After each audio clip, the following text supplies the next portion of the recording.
আসসালামাইকুম তরি কিচেন থেকে সবাইকে স্বাগতম। আবারও চলে এলাম নতুন আরেকটা রেসিপি নিয়ে। আজ আপনাদের জন্য যে রেসিপিটা নিয়ে এসেছি সেটা হচ্ছে রেস্টুরেন্ট স্টাইলের চিকেন ফ্রাই। এই রেস্টুরেন্ট স্টাইলের চিকেন ফ্রাইটা বাসায় খুব ইজিলি কিভাবে তৈরি করে করা যায় আমি ওটাই করে দেখাবো। এই চিকেন ফ্রাইটা বাচ্চাদের সাধারণত খুব প্রিয় একটা খাবার। চলুন দেখে নিই এই রেসিপিটা তৈরি করতে আমার কি লাগছে। চলুন দেখে নিই রেস্টুরেন্ট স্টাইলের চিকেন ফ্রাই তৈরি করতে আমার কি লাগছে। আমি এখানে চিকেন নিয়েছি, 5 পিস চিকেন নিয়েছি। চিকেনগুলোকে এভাবে করে চেড়ে নিয়েছি যাতে চিকেনের গায়ে মশলাটা খুব ভালোভাবে ঢুকে, এতে চিকেনটাও খেতে অনেক জুসি হয়। আমি এখানে চিকেন নিয়েছি 5 পিস। এখানে আমার লাগছে 1 টেবিল চামচ আদা বাটা, 1 টেবিল চামচ রসুন বাটা। এখানে আমি নিয়েছি 1 টেবিল চামচ সয়া সস, 1 টেবিল চামচ টমেটো সস। এখানে আমি নিয়েছি ধনিয়ার গুঁড়া, জিরার গুঁড়া, স্বাদ মতো লবণ, গরম মশলা গুঁড়া আর মরিচের গুঁড়া। এখন আমি চিকেনটাকে ম্যারিনেট করে নেব। আমি এখন এখানে দিয়ে দিচ্ছি 1 টেবিল চামচ আদা বাটা, 1 টেবিল চামচ রসুন বাটা, সয়া সস 1 টেবিল চামচ,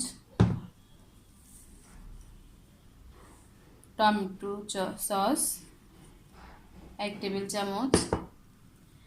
এখানে দিয়ে দিচ্ছি মরিচের গুঁড়া, গরম মশলা গুঁড়া, জিরার গুঁড়া, ধনিয়ার গুঁড়া। লবণটা বুঝে দিবেন, যেহেতু আমি সয়া সস দিয়েছি, সয়া সসে কিন্তু প্রচুর পরিমাণ লবণ থাকে। এখন সব মশলাগুলো আমি খুব ভালো করে মেখে নেব।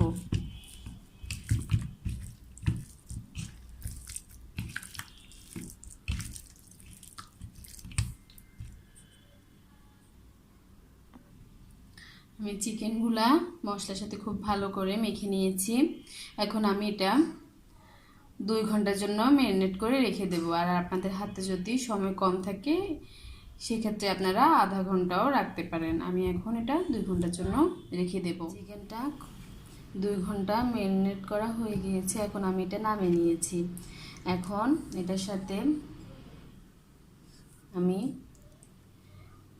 ডিম অ্যাড করছি, দিয়ে দিচ্ছি কর্নফ্লাওয়ার 2 টেবিল চামচ, কর্নফ্লাওয়ার দিয়ে দিচ্ছি, ময়দা 2 টেবিল চামচ ময়দা।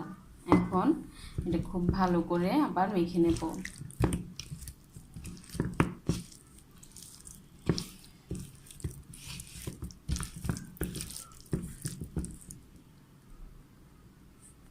এখন চিকেনগুলো আমি ভেজে নেব। তেলটা খুব ভালো করে গরম হয়ে গিয়েছে। এখন আমি চিকেনগুলো দিয়ে দিচ্ছি।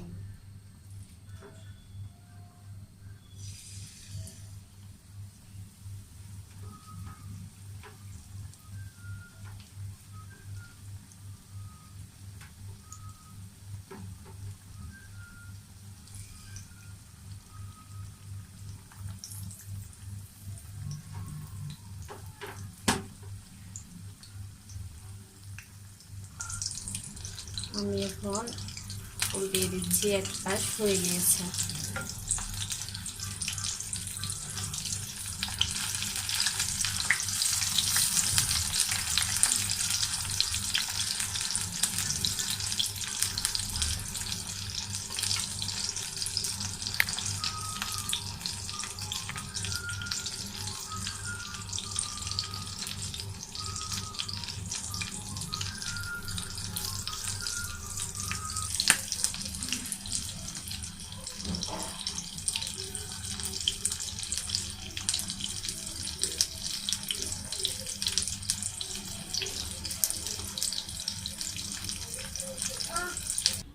তৈরি হয়ে গেল রেস্টুরেন্ট স্টাইলের চিকেন ফ্রাই। খুব অল্প সময়ে তৈরি করে ফেললাম।